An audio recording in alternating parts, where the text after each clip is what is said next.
Bonsoir à tous, soyez les bienvenus sur TV7 dans votre 19h Sport.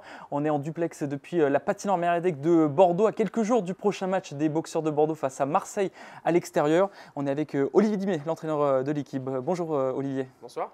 Et Baptiste Bruche, bonjour. Bonjour. Merci de nous accueillir une nouvelle fois ici à la patinoire Mérédec de Bordeaux, où là il y aura un enchaînement de matchs qui va avoir lieu pendant ce Boxing Day un peu. Comment on prépare tout ça, Olivier ?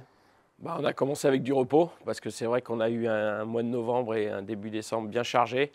On a fini avec 15 jours où on a eu 7 matchs, donc c'est vrai que physiquement et mentalement ça a été dur. Donc les joueurs ont coupé pendant 5 jours. Ce que je leur ai dit, voilà, c'est de se vider la tête pour revenir frais et disposés à préparer justement ces belles échéances du mois de décembre. Ça fait toujours du bien ça, un peu de break dans une saison ? Toujours du bien, parce que on avait fait 7 matchs en 15 jours, il me semble.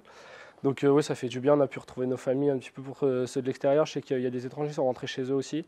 Donc ça a permis de décompresser et puis là on va revenir pour le match de vendredi à fond. Alors avant ce long marathon de matchs qui va avoir lieu, quel bilan vous faites un petit peu de votre saison ? On sait que vous êtes 6e aujourd'hui au classement. C'est quoi un peu le bilan ? Je pense qu'on n'est pas tout à fait là où on voulait être un peu plus haut, mais on a eu un début difficile. Et le dernier mois a été très bon. On n'a pas perdu un match, il me semble, le dernier mois, par le dernier match contre Amiens. Donc on est bien revenu. On n'est pas encore là où on veut être, mais on s'y rapproche. Et puis il nous reste 21 matchs pour arriver à la 4e place. C'est là où on voulait être au début de saison. La 4e place, c'est un peu le même constat, Olivier ? Oui, bon, on ne va pas revenir sur ce début de saison qui a été compliqué pour X raisons. C'est vrai que je pense qu'on a inversé la tendance justement sur ce mois de novembre avec 7 victoires consécutives. Donc c'est une très bonne chose. On est en train de se replacer, comme l'a dit Baptiste, sur là où on voulait être au début du championnat. On est à 3 points de la 4e place.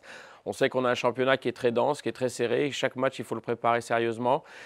Mais en tout cas, voilà, j'ai vraiment aimé la réaction de l'équipe là, depuis la dernière trêve où on sent que cette équipe-là n'a rien lâché, resté solidaire et a continué à travailler fort, même dans la difficulté. Et aujourd'hui, on en récolte les fruits. Est-ce que le classement commence à se dessiner avec bien sûr les grands tenants, Grenoble, Rouen, Angers, le bas de tableau, le milieu de tableau ? Est-ce qu'on voit un peu les perspectives un peu ? On savait déjà que dans ce championnat, il y avait 3 équipes qui étaient au-dessus. Et la preuve, c'est qu'aujourd'hui, Rouen, Grenoble et Angers sont aux 3 premières places. Après, c'est ouvert. C'est ouvert et on l'a dit depuis le début.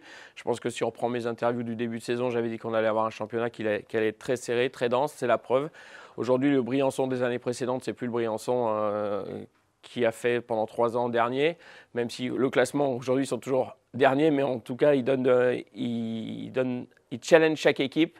Et chaque match, voilà, il faut se présenter le plus sérieusement possible avec les meilleures dispositions pour espérer l'emporter. Donc aujourd'hui, je pense qu'on est rentré dans un bon rythme en ce qui concerne les boxers.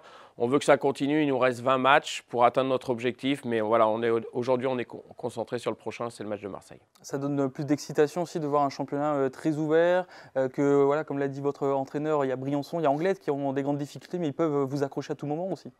Oui, c'est ça, mais on le savait, tous les ans c'est compliqué, les championnats on ne peut jamais prévoir à l'avance. Cette année, personne ne pouvait dire que Gap serait pas bien parti. Au final, voilà, Marseille est 4e.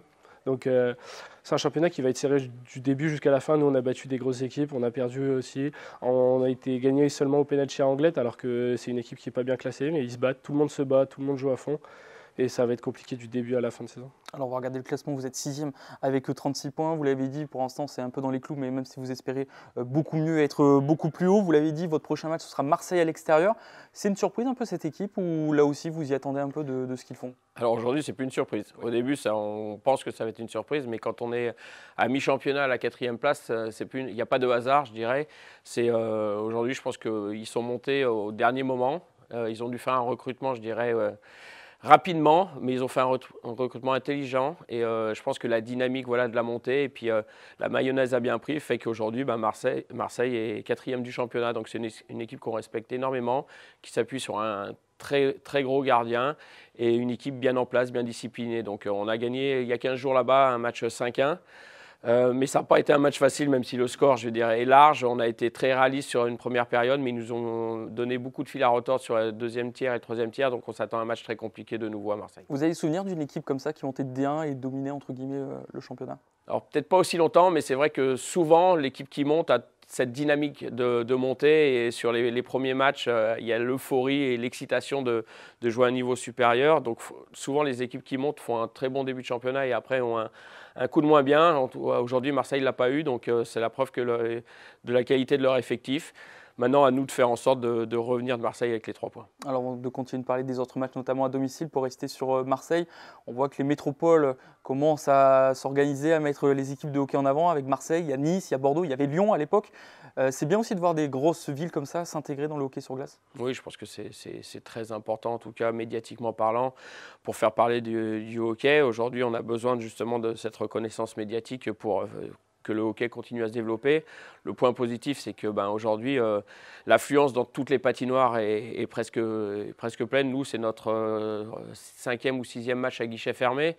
Donc, on sait que de notre côté, sur la métropole bordelaise, en tout cas, les boxers plaisent et le public nous suit.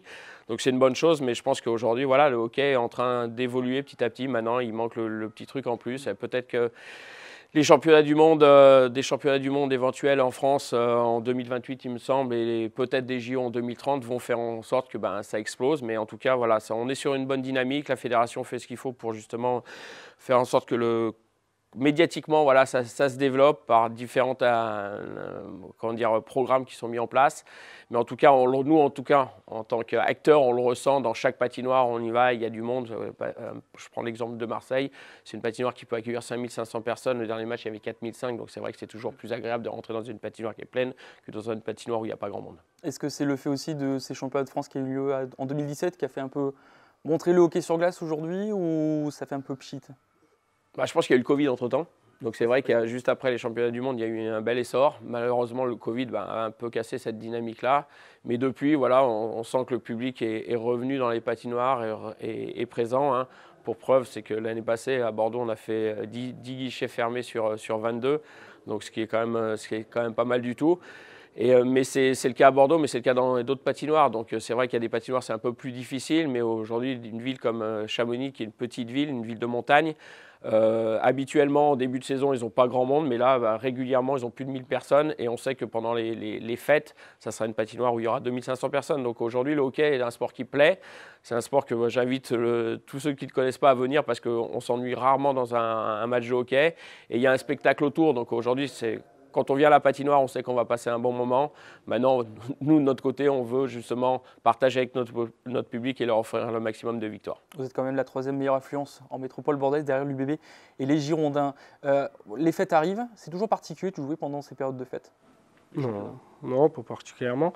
On est préparé pour ça et puis c'est pas parce qu'il y aura 2 jours encore off que on va pas bien jouer les matchs. On va jouer comme si c'était un match au mois de septembre ou au mois de février. Ça change pas grand-chose, à vrai dire. Il y aura plus d'engouement peut-être du public, plus de temps ? Peut-être, j'espère que ce sera plein. J'ai vu qu'il ne restait pas beaucoup de place à vendre pour le match de Cergy. Donc oui, puis ce sera les vacances scolaires, donc il y aura du monde. Donc j'espère que ce sera plein et que les gens viendront nous encourager. Après, pour nous, notre part, ça ne changera pas grand-chose, que ce soit pendant les fêtes ou pas pendant les fêtes. Vous attendez quoi de ce prochain bloc, au moins jusqu'à Chamonix à domicile début janvier ? On veut prendre que des victoires. Je ne sais pas combien il y a de matchs jusqu'à Chamonix, mais on veut prendre autant de points qu'il y a de matchs pour aller chercher les victoires et remonter au classement, aller chercher cette 4e place et puis montrer aux autres équipes aussi que malgré le début de saison compliqué, on est là et on va leur montrer qu'on sera là jusqu'à la fin. Alors aujourd'hui, Olivier, dans le projet que vous mettez en place depuis maintenant des années, est-ce que la mayonnaise commence à prendre ? Est-ce qu'on voit des nouvelles choses, des bonnes choses aussi ? Je dirais que chaque année est différente parce que surtout cette année, il y a une reconstruction de l'effectif. Alors c'est vrai que notre début de saison, on ne va pas revenir dessus, a été compliqué. Mais aujourd'hui, voilà, on sent que les bénéfices et le travail fourni par les joueurs, par aussi l'ensemble de mon staff, commence à payer. Et je pense que les gens qui viennent à la patinoire ont plaisir à voir cette équipe jouer. Et on sent qu'il y a vraiment une solidarité, une forte cohésion au niveau des joueurs. Parce que dans la période où ça a été difficile, personne n'a baissé les bras, c'est resté soudé, c'est resté un vestiaire sain. Et ça, c'est important. Et quand on est entraîneur, voilà, c'est ce qu'on recherche le plus. Même si on n'appréciait pas de perdre les matchs, ça ne s'est pas joué à grand-chose à chaque fois. Mais c'était des défaites. Mais à force de travail, à force de discussion, d'encouragement, les joueurs ont fait en sorte que derrière, voilà, les résultats se sont enchaînés et la victoire appelle la victoire. Et c'est pour ça qu'aujourd'hui, on a envie de garder cette dynamique-là pour cette fin de saison. Alors Baptiste, on va parler un peu de vous. Vous êtes attaquant au Boxeurs de Bordeaux. Est-ce que vous pouvez nous raconter un peu votre parcours jusqu'à aujourd'hui? Mon parcours, il est assez simple. J'ai commencé à Amiens à l'âge de 3 ans. J'ai joué jusque l'année dernière. J'ai tout fait, toutes les classes à Amiens, du plus jeune au senior. Et puis je suis arrivé cet été à Bordeaux. Et voilà, c'est à peu près tout. J'ai pas fait d'autres clubs, rien d'autre. La fidélité avant tout, nouvelle aventure pour vous à Bordeaux, mais aussi avec l'équipe de France, avec notamment Philippe Boson à la tête. Là aussi, c'est une nouvelle étape, autre chose à voir, un autre niveau. Moi, l'équipe de France, c'est toujours cool d'y aller. Moi, j'adore. Mais après, l'équipe de France, c'est aussi c'est du plus, on va dire. L'important, c'est le club. Après, l'équipe de France, bien sûr, j'ai des objectifs personnels. Mais on ne peut pas vraiment s'y attarder parce qu'on ne sait jamais ce que nous réserve le lendemain. Donc pour l'instant, je travaille ici. Après, on verra si je peux y aller plus tard et si le sélectionneur me sélectionne, justement. Alors Olivier, vous avez parlé des JO 2030. C'est vrai que c'est dans les papiers peut-être que la France va accueillir ça. Ça fait un long moment que le hockey sur glace n'a pas participé à cette discipline. Ça représente quoi tout ça pour vous si la France… Si la France est aux Jeux Olympiques, ce sera incroyable. Ça fait des années qu'on n'y a pas été. Mais là, déjà cet été, il y a une qualification au mois d'août pour les prochaines. Donc il va falloir tout donner pour se qualifier. Il y aura une grosse équipe à battre. Ce sera dans son pays, ce sera en Lettonie. Donc ça va être compliqué, mais le groupe France va tout donner pour y arriver. Et puis si jamais en 2030 on y est, ce sera en France. J'espère que tous les Français qui pourront venir viendront. En plus, ça fera une nouvelle patinoire à Nice. Ça donnera, je pense, un impact médiatique sur le hockey en France aussi. Donc ce serait sympa pour le pays et puis pour l'équipe de France en général. C'est vrai qu'on parle de 2030, il y aura l'Italie avant peut-être en qualification. Juste pour conclure, Olivier, quels souvenirs vous avez des Jeux Olympiques, notamment des dernières Olympiades? Oui, mes souvenirs, c'est en 92, c'est Albertville, c'était magique. Hein. On se rappelle du quart de finale face aux Américains à la télé en prime time. Donc voilà, c'était un moment inoubliable. En tout cas, moi, à cette époque-là, je jouais encore. J'étais spectateur et supporter de l'équipe de France et comme je le suis encore aujourd'hui. Voilà. Et ce que je souhaite, c'est que Bobby puisse participer à des JO s'il y a des JO prochainement. Donc maintenant, voilà, comme il l'a dit, c'est un travail au quotidien. C'est grâce à de grosses performances en club qui sera sélectionné en équipe de France, mais c'est tout le mal que je lui souhaite en tout cas. En tout cas, c'est ce qu'on vous souhaite également. Bonne saison à vous, les Boxeurs de Bordeaux. On se retrouve au mois de janvier pour faire un prochain point.